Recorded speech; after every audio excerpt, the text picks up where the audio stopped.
a grabar y vamos a compartir pantalla a nuestro hermoso Power. Ya estamos por terminar el Power, ¿eh? Ojo, ojo, porque entre risa a risa ya estamos al final.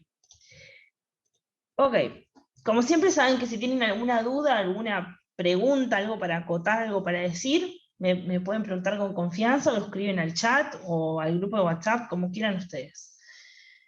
Bien, lo último que habíamos hablado era un poco de la teoría sintética de la evolución, que habíamos dicho que era justamente una teoría que tenía como base la teoría de la evolución de Darwin, pero que se le habían unido otras disciplinas con otras teorías, por ejemplo la genética, la sistemática, la paleontología, acá solo nombramos algunas, pero también hubo aportes de la física, la química, la matemática, en la cual se disponían una serie de postulados que le daban como mucha validez a esta teoría sintética de la evolución, ¿no? Es como que acrecentaban que la evolución era bastante probable, casi el 100% digamos para la ciencia, ¿no?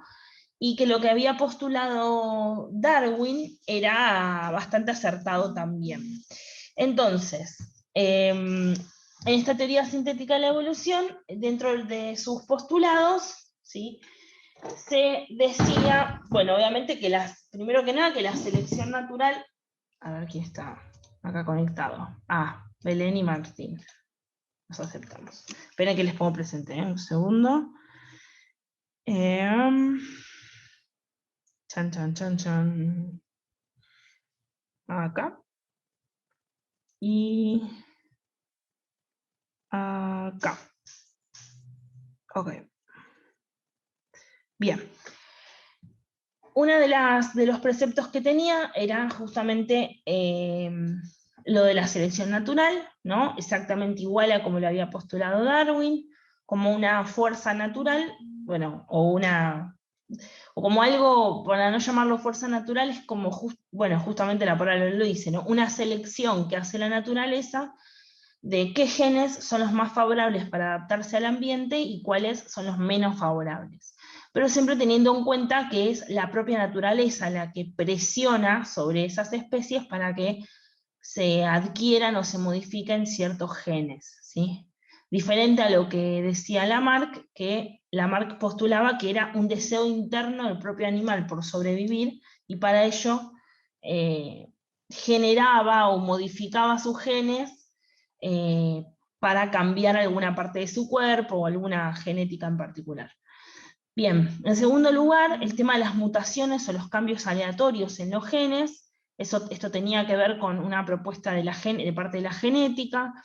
Las mutaciones, no sé si lo sabían, son cambios aleatorios que se producen a nivel del ADN, puede ser de los cromosomas o de los genes o de los alelos, ¿sí? Ambas son cuestiones que tienen que ver con la genética, en tercero lo van a ver bien en detalle, pero estas mutaciones pueden originar desde la falta o el exceso de algún órgano, alguna enfermedad determinada, ¿no? Pero básicamente son esos cambios aleatorios en todo lo que tiene que ver con la estructura del ADN. Esto se comprobó con los avances de la genética y respaldó un poco más la teoría sintética de la evolución. Lo mismo pasó con los diferentes tipos de procesos aleatorios, completamente azarosos, que derivaron en nuevas generaciones y nuevas especies, ¿sí? Esto de la deriva genética, que se da a lo largo, la deriva genética no la vamos a desarrollar porque es muy larga, la van a ver en tercero, bien en específico, pero tiene que ver con las diferentes combinaciones que se dan entre los individuos, o sea, entre los diferentes genes de los individuos, para producir a lo largo de muchas generaciones modificaciones muy grandes en cuanto a la genética de una población, ¿no? Esto de que no todos los individuos siempre se reproduzcan con la misma, o sea, por ejemplo, pensemos en una manada de leones, ¿sí? Las diferentes leones se reproducen con diferentes leonas y originan diferentes hijos, que a su vez se reproducen, ¿no?, con la leona madre, con el león padre. Ahí no hay una jerarquía como de una sociedad como tenemos nosotros, entonces no está mal visto que los hijos se reproduzcan con los papás, pero eso va como generando diferentes combinaciones genéticas y hace que la las combinaciones genéticas en general de toda la población sean mayores, porque tengo más combinaciones. Eso es un poco a lo que se refiere la deriva génica, es más extenso, pero a grandes rasgos. Y después lo del aislamiento geográfico, ¿sí? Era, por ejemplo, o diferentes procesos similares, en donde una población que pertenecía a la misma especie, ¿no? Podía verse aislada de un lado y del otro por una cuestión geográfica, por ejemplo, la aparición, pusimos el ejemplo de la cordillera de los Andes, o del cañón, del Gran Cañón que existe en Estados Unidos, puede ser de unas cataratas o de una gran selva, por ejemplo, la selva misionera, ¿no? O sea, las poblaciones de animales y de especies vegetales y de hongos que encontramos en Misiones, ¿sí? Es bastante parecida a la que encontramos en el norte de Brasil, pero en el medio está la selva amazónica, ¿sí? Entonces, por un aislamiento geográfico, porque surgió geográficamente algo que los aisló, se terminaron generando dos especies diferentes que conforman dos poblaciones diferentes, a partir de una que era genéticamente homogénea, genéticamente igual entre sí. Esto es un poco lo que habíamos charlado, son todos postulados que aportan a la teoría sintética de la evolución, son evidencias que la hacen más creíble, digamos, ¿no? Bien, y después habíamos mencionado a Wallace, que trabajó con Darwin. Acá, bueno, hay otros científicos que trabajaron, nosotros nombramos a Wallace por nombrar a uno, pero en realidad fueron varios. Malthus y Lyell, que lo nombramos más adelante, pero no importa, nos quedamos con uno como para aportar, en donde tanto Wallace como Darwin sostenían que el medio ambiente, la naturaleza, solo puede sostener a un determinado número de individuos, ¿no? Cuando se empieza a dar una superpoblación o una superproducción de individuos, la naturaleza empieza a dejar de tener recursos, ¿no? O sea, deja de tener suficiente alimento, o quizás deja de tener presas, ¿no? O sea, animales que se coman otros animales o algo así, o deja de tener espacio para poder abarcar a esa superproducción de especies, y se genera una lucha por existir. O sea, cada individuo va a luchar con su par, con otro individuo para poder existir. Obviamente no es una lucha que no nos imaginemos con espadas y casco, pero nada, simplemente algunos terminan muriendo siendo jóvenes, ¿no? O bueno, se da una lucha que dura bastante tiempo, digamos. Y eso es lo que se llama superproducción de la naturaleza. Esther Wallace. Y nos habíamos quedado acá, en las evidencias de la evolución. ¿Alguno tiene una duda de lo que dijimos hasta recién? ¿O No, más o ninguna. menos? ¿Va bien? Sí, va bien. Bien, perfecto, genial. Bien, entonces, para hablar de las evidencias de la evolución, tenemos como siempre que partir de la teoría de la evolución, ¿no? En lo que es la biología en general, es lo que la rige 100%. La teoría de la evolución, en cuanto hablamos de seres vivos, es como, a partir de ahí parte todo, ¿no? Es como lo básico. Siempre la tenemos que tener presente, sobre todo cuando estamos hablando de este tema que es evolución. Pero, como recién dijimos, para esta teoría de la evolución hay muchas otras disciplinas que aportan pruebas, aportan evidencias, y el mismo Darwin postuló varias en su libro, El origen de las especies, en las cuales después, con el correr de los años y los avances en el conocimiento de estas disciplinas, se fueron agregando a esta teoría de la evolución y la transformaron en la teoría sintética de la evolución que vimos recién. Las evidencias que se fueron aportando le dieron una importancia, una relevancia mayor a la teoría sintética de la evolución. Muchos científicos hoy comparten y de hecho siguen aportando evidencias. Hay otros científicos que aún no, se resisten un poco a esto, entonces nada, plantean desde otro punto de vista otro tipo de evidencias, no para tirar abajo la teoría de la evolución, pero tampoco para aceptarla al 100%, digamos. Nosotros vamos a posicionarnos desde el punto de vista de los científicos que sí aportan evidencias. Dentro de las evidencias, de nuevo, estoy repitiendo muchas palabras, me di cuenta. Estoy grabando, ¿verdad? Sí. Sí. Dentro de las evidencias que se aportan a la teoría sintética de la evolución, tenemos la paleontología. La paleontología es la ciencia que estudia los restos fósiles, ¿sí? Paleo o paleón, bueno, sí, paleo, hace referencia a pasado, ¿no? A antiguo, a lo paleozoico, por ejemplo. Onto, no me acuerdo cuál es la parte del diccionario etimológico, bien lo que significa, pero bueno, logía es estudio de. Básicamente es el estudio del pasado, pero relacionado principalmente a los registros fósiles. Los fósiles, uno cuando piensa en un fósil se imagina en un hueso, ¿no? Que está en la tierra, lo típico, pero también nos podemos imaginar una impronta, como un sellito de alguna, por ejemplo, una hoja o algo por el estilo, o el mosquito en el ámbar, tipo Jurassic Park, tal cual. O diferentes estilos de fósiles, ¿no? Hay muchos.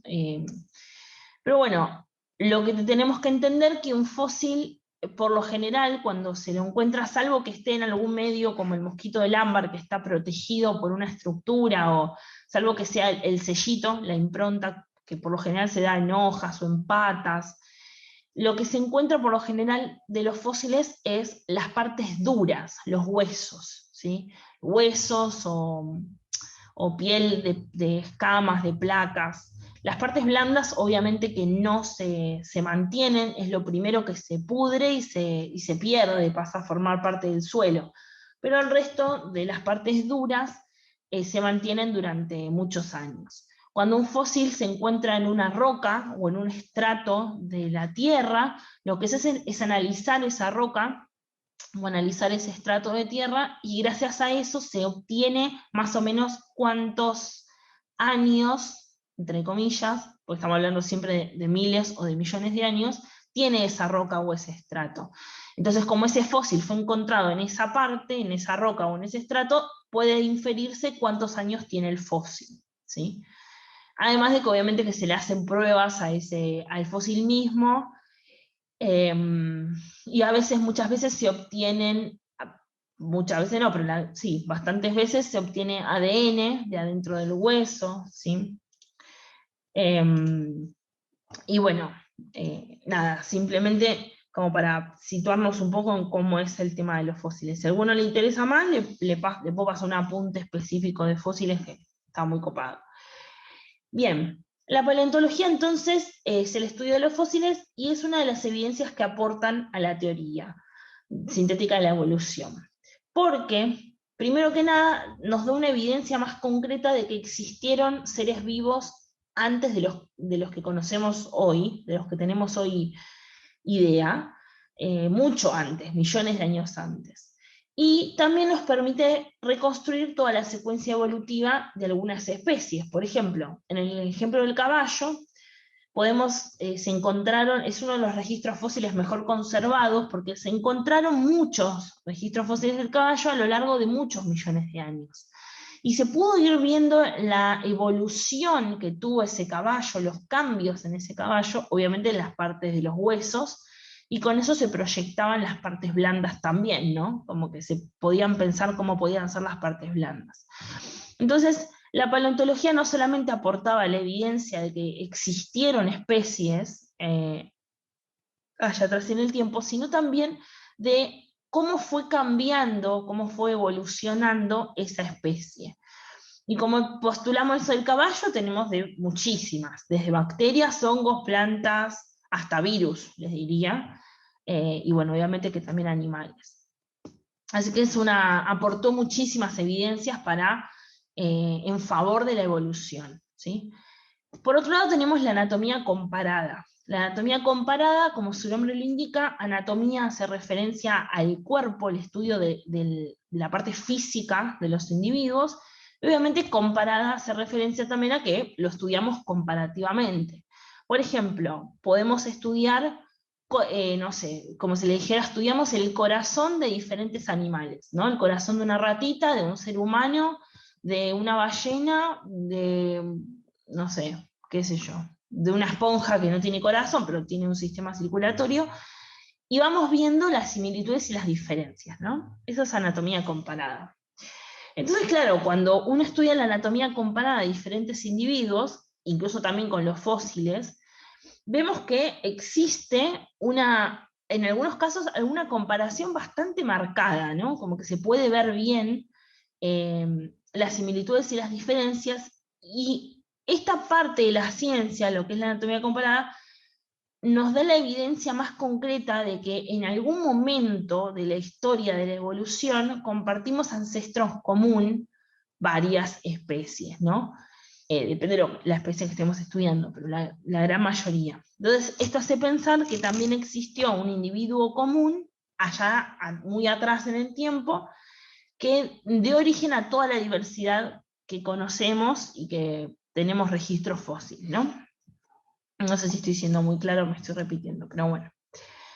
En cuanto a esta parte de la anatomía comparada, se estudian estructuras homólogas, es decir, estructuras que sirven para la misma función. Por ejemplo, si yo quiero estudiar, como puse el ejemplo del corazón, tengo que estudiar todo el corazón de las diferentes especies o el sistema circulatorio.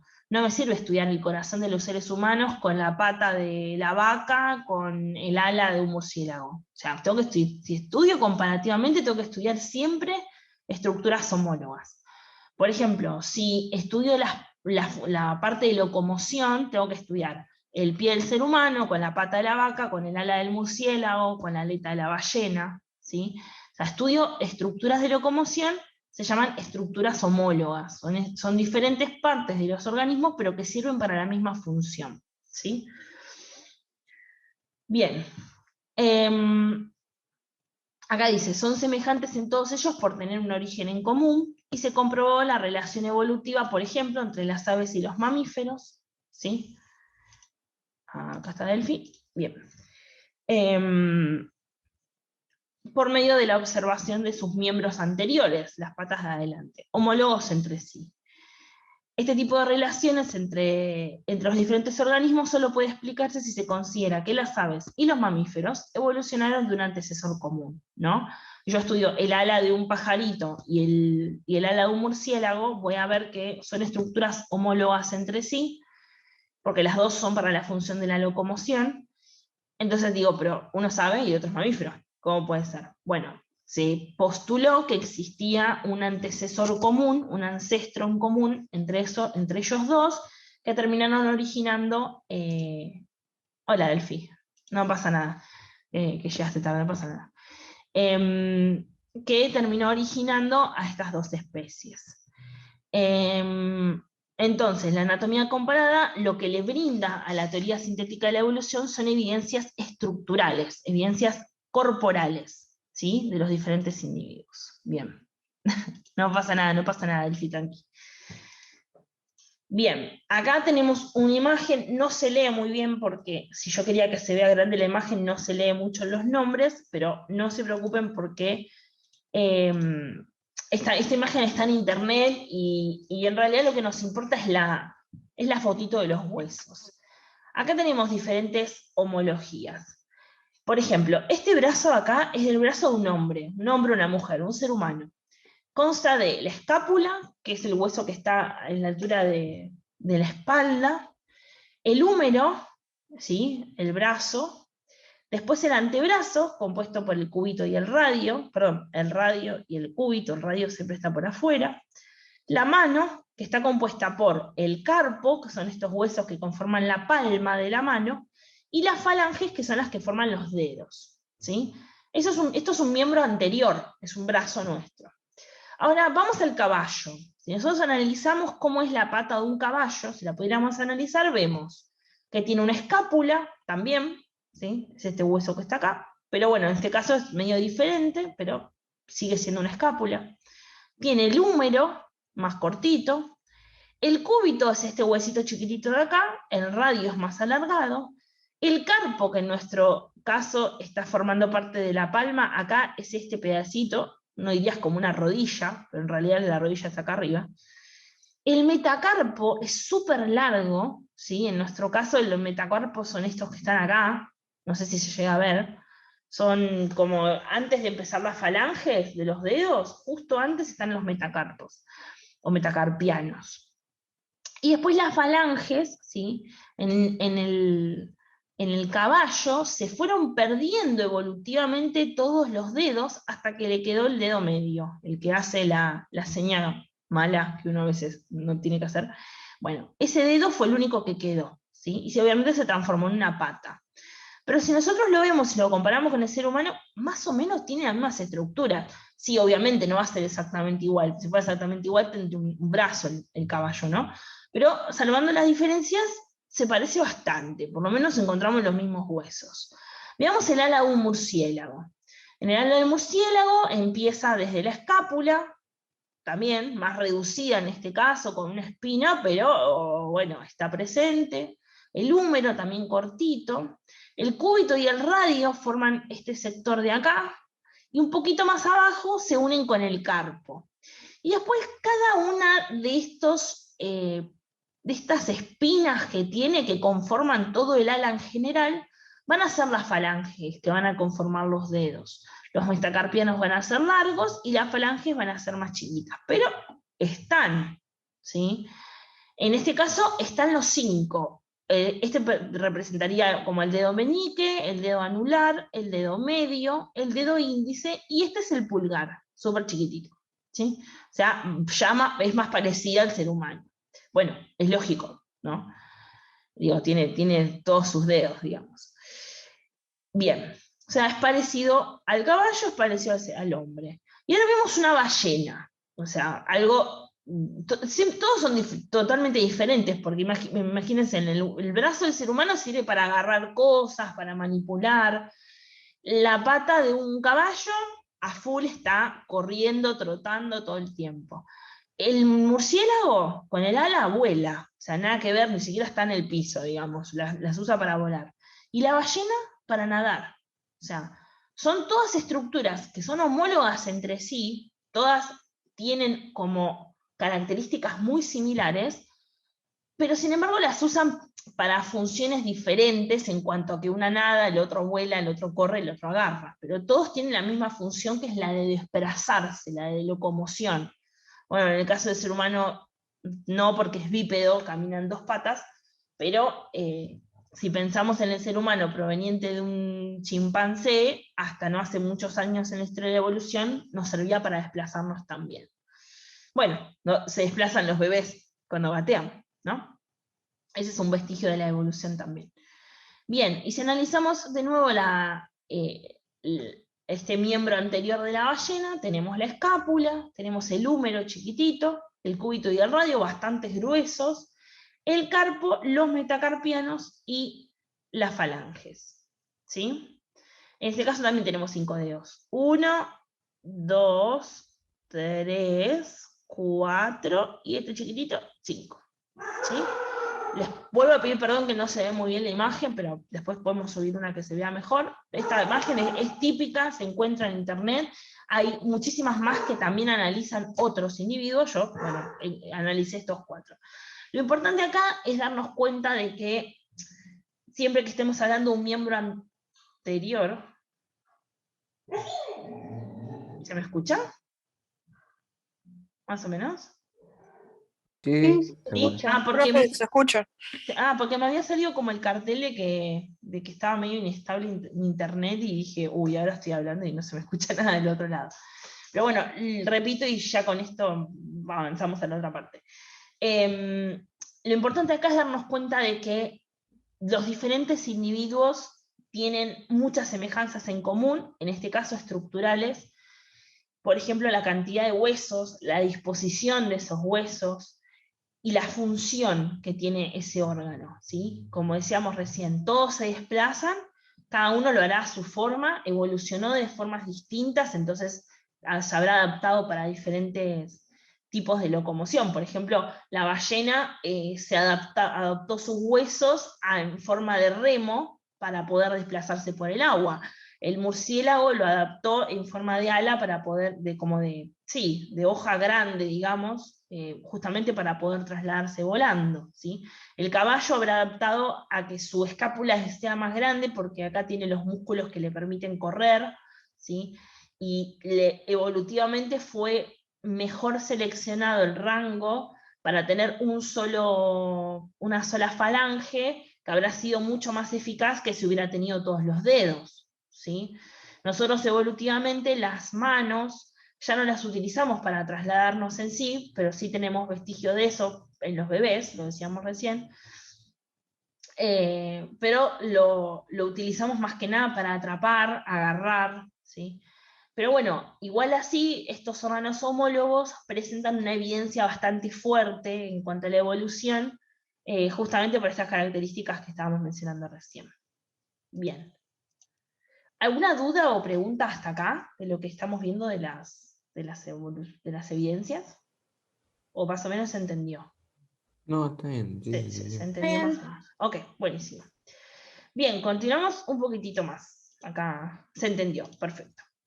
Bueno, otra evidencia importante para la evolución es la embriología. Como su nombre lo indica, la embriología es el estudio de los embriones. Y los embriones es como lo primero que se forma, uno diría, ¿no? Cuando un bebé se está comenzando a gestar. Un bebé, después de ser un feto, es un embrión, ¿sí? La primero es como una pequeña célula, un cigoto, luego va adquiriendo más cantidad de células, esas células se van diferenciando, van teniendo una función en específica, se comienzan a formar los órganos, pasa a ser un feto, y luego cuando sigue avanzando el desarrollo de ese futuro bebé, digamos, se convierte en un embrión. Podemos hablar tanto en seres humanos como en cualquier tipo de mamífero, ¿sí? Siempre se habla de embriones. Entonces, la embriología estudia esos embriones, también los compara entre sí, estudia todo lo referente a los embriones, y también proporciona evidencias. ¿Por qué? Porque de lo que se dio cuenta los científicos que estudian la rama de la embriología, es que los diferentes embriones de diferentes especies, de diferentes animales, obviamente, por ejemplo, animales, las plantas no tienen embriones, los hongos tampoco, así que acá hablamos exclusivamente de animales, tienen diferentes estadios embrionarios, ¿no? Desde una edad muy temprana hasta que se terminan transformando en bebés, podríamos decir, y que son bastante parecidos entre sí. Ahora vamos a ver una imagen, pero a medida que van avanzando esos estadios embrionarios, se van considerando como que tienen características muy similares, a pesar de que sean especies que uno diría, no puede ser. No puede ser que tengamos un embrión parecido al del pez. Sí, es posible. Entonces, a la conclusión a la cual arribó la embriología es que tendría que haber, evolutivamente tendría que haber existido algún ancestro en común, y a partir de ahí se pueden haber desarrollado otros, porque si esto se evidencia muy claro en los embriones, tiene que haber pasado en los individuos en general, ¿no? Y solo estamos hablando de algunos embriones, que es el de los animales. En una época, como dice el texto, se pensó que el desarrollo en los embriones era de un solo organismo. Cuando estamos hablando del desarrollo embrionario de un organismo solo, se llama ontogenia. Pero claro, si yo hablo del desarrollo evolutivo de diferentes embriones, de diferentes especies, eso ya se llama filogenia, ¿no? Filogenia es poder comparar diferentes especies a lo largo del tiempo. Eso se llama filogenia. Bien, entonces, acá voy a la imagen y ya se nos va a cortar. Miren esto, ¿no? Acá tenemos, el que está más al fondo es el ser humano, el anterior es el cordero, el anterior es el pollo, el anterior es una salamandra, ¿sí? Un anfibio, y el anterior es un pez. Y acá tenemos el ejemplo de Drosophila, que es la mosca de la fruta. Nada, esto es fundamental cuando estudien genética el año que viene, va a ser su mejor amiga, que bueno, está medio aparte, pero es porque estos ya son invertebrados, ¿no? Pertenecen a otro grupo de animales. Pero si nos quedamos con estos que están acá, que son todos animales por ahí más desarrollados, con vértebras, ya hablamos de vertebrados, fíjense el primer estadio, son prácticamente iguales, o sea, son iguales. Cambiará un poquito si son más gorditos, menos gorditos, si tienen más pancita, menos pancita, colita más larga, no, pero esencialmente son iguales. Claro, ya a medida que se diferencian un poquito más, bueno, a los que serán acuáticos desarrollarán branquias, ¿sí? A los que no son acuáticos comenzarán a desarrollar pulmones, pero acá ya se empieza a marcar una diferencia, ¿no? Entre los acuáticos y los terrestres, pero entre los acuáticos siguen siendo bastante parecidos, fíjense en la colita, las branquias, y entre los terrestres siguen siendo bastante parecidos también. Ya en un estadio un poco mayor ya se notan diferencias bien marcadas, ¿no? O sea, el pollo tiene picos, se empiezan a generar las alas, el cordero, las típicas patitas de cordero y sus orejitas, ¿no? En el ser humano obviamente que no tenemos ni colita, ni pico, ni nada por el estilo. Y ya en los peces, en los animales acuáticos, ya en las salamandras se comienza a generar sus patitas, ¿no? Las branquias son externas, no están adheridas al cuerpo como en el caso de los peces. Pero si nos basamos en los primeros estadios, son todos muy similares. Entonces, al estudiar esto, la embriología se dio cuenta de que quizás era muy probable que todos los embriones hayan tenido un origen en común. Y a partir de ahí, evolutivamente, fueron adquiriendo diferentes características para transformarse en diferentes organismos. Algunos acuáticos, algunos terrestres, algunos con alas, otros con picos, otros con aletas, otros con branquias, ¿sí? Diferente, pero en principio el primer estadio es similar para todos, no importa si estoy hablando con pico, con ala, con pata, acuático, terrestre, volador, no importa, ¿sí? Esto es más o menos el aporte que se hizo desde la embriología. Bien, y nos quedamos con la genética. ¿Quieren que nos desconectemos ahora y nos volvemos a conectar un ratito más? Antes así avanzamos un poquito más, ¿les parece? Ok, profe. Buenísimo. Bueno, los espero en un ratitito. ¿Sí? Grabamos, ahí está. Genial. ¿Estamos todos para arrancar? Uy, ¿qué toqué? Sí, avíseme que voy, bien, ahora andamos acá. Bien, estamos como para seguir un poquitito más, ¿sí? Vemos un poquito más y lo dejamos. No sé si nos queda todavía un poquito más, pero no importa, avanzamos bastante. Bien, otra evidencia importante que tiene que ver con aportes que se hicieron a la teoría sintética de la evolución son los avances de la genética. Y yo diría que son tipo lo que más aportó y lo que más se considera, ¿no? La genética y la evolución van de la mano, pero como si fueran las hermanas gemelas. Porque a pesar de que Mendel, que es el padre de la genética, era un monje, creo que era suizo, si no recuerdo mal, siempre me voy a confundir, o sueco, bueno, una de esas. Pero él trabajó los conceptos de genética que hasta hoy se mantienen en nuestros días, estamos hablando en 1800 o 1700. No fue tan contemporáneo a Darwin, pero sin embargo no sé si no fue un contemporáneo, ya empezó a dudar con las fechas, pero bueno, la cosa es que Darwin conoció los avances que realizaba Mendel, y yo diría que se basó prácticamente en la genética para postular su teoría de la evolución, porque es como que la genética brindó todas las conclusiones finales para que Darwin se aventurara a postular su teoría de la evolución.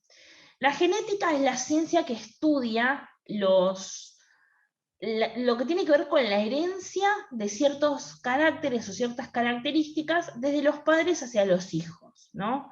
Todas las características que nosotros poseemos es porque fueron heredadas de nuestros papás, y asimismo ellos adquirieron las características heredadas de sus abuelos, y así.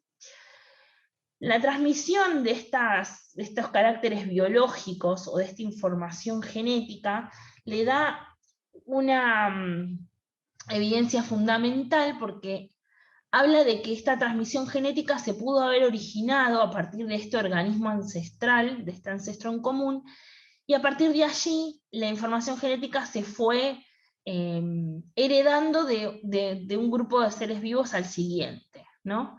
Y gracias a las mutaciones que antes comentábamos, se fueron diversificando ese material genético hasta obtener los diferentes seres vivos que hoy tenemos noción, no solo los que están entre nuestros días con los cuales convivimos, sino también los fósiles.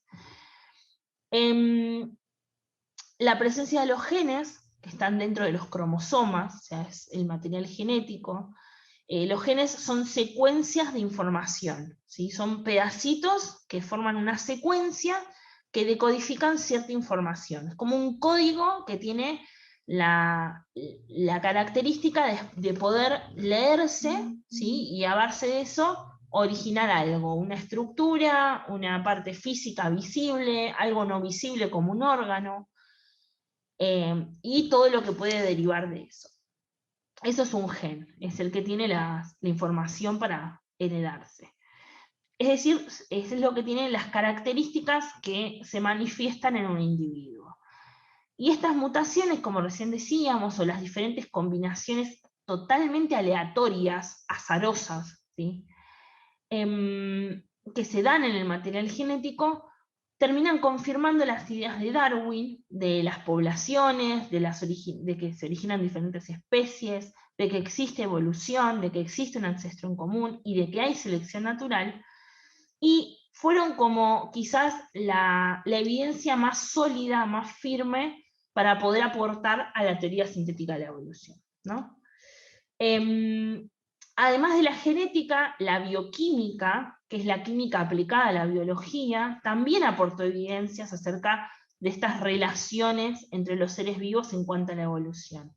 Por ejemplo, las células de los organismos tienen una estructura básica muy semejante entre sí. Si yo analizo diferentes células, bioquímicamente hablando o genéticamente hablando, voy a ver que son prácticamente iguales, ¿no? Salvo algunas diferencias. Tanto sea de un organismo, por ejemplo, si analizo la célula del corazón, la célula del riñón, o una célula del pelo, o una célula de la piel, ¿sí?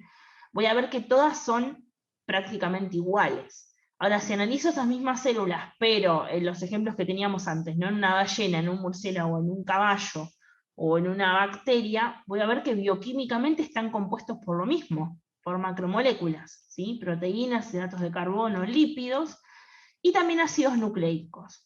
Los ácidos nucleicos son estructuras o moléculas que están compuestas por material genético, específicamente por ADN y por ARN, ¿no? Puede ser una cosa o la otra o ambas.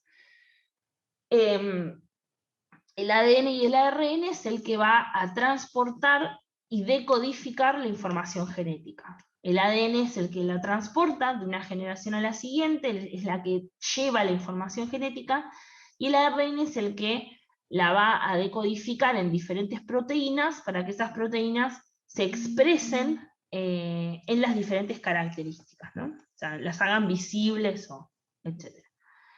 Entonces, estos nucleótidos, este ADN y ARN,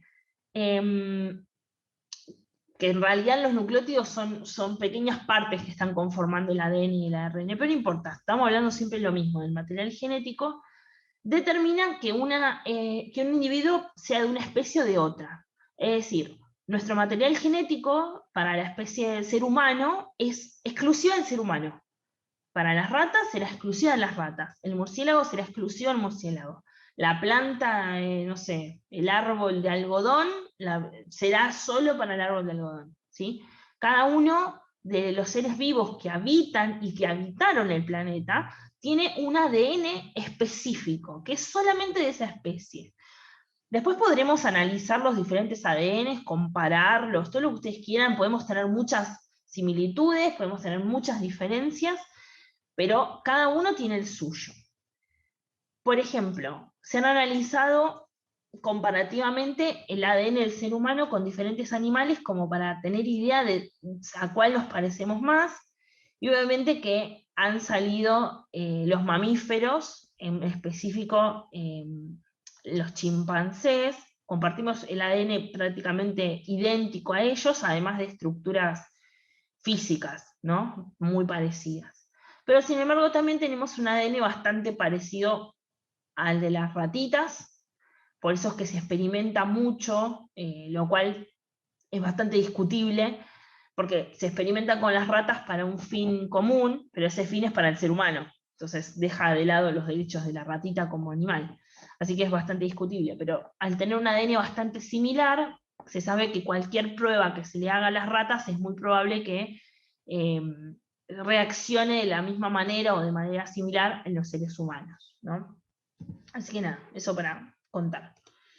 Bien, entonces, dice el texto, de este modo el estudio de la manera en que se hayan ordenado los nucleótidos en el ADN de distintas especies permite conocer su grado de parentesco, lo que hablábamos recién.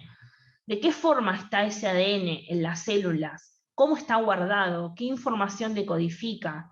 ¿Cómo está dispuesto? ¿No? O sea, la cadena que conforma el ADN, que esto lo van a ver bien en detalle el año que viene, las diferencias entre una especie y otra son en estos pequeños detalles del ADN, ¿no? Pero eso va a establecer los diferentes tipos de parentescos entre una especie y otra. Cuanto más semejante es esta secuencia genética, o sea, este ADN o ARN, entre un organismo y otro, mayor será su proximidad evolutiva.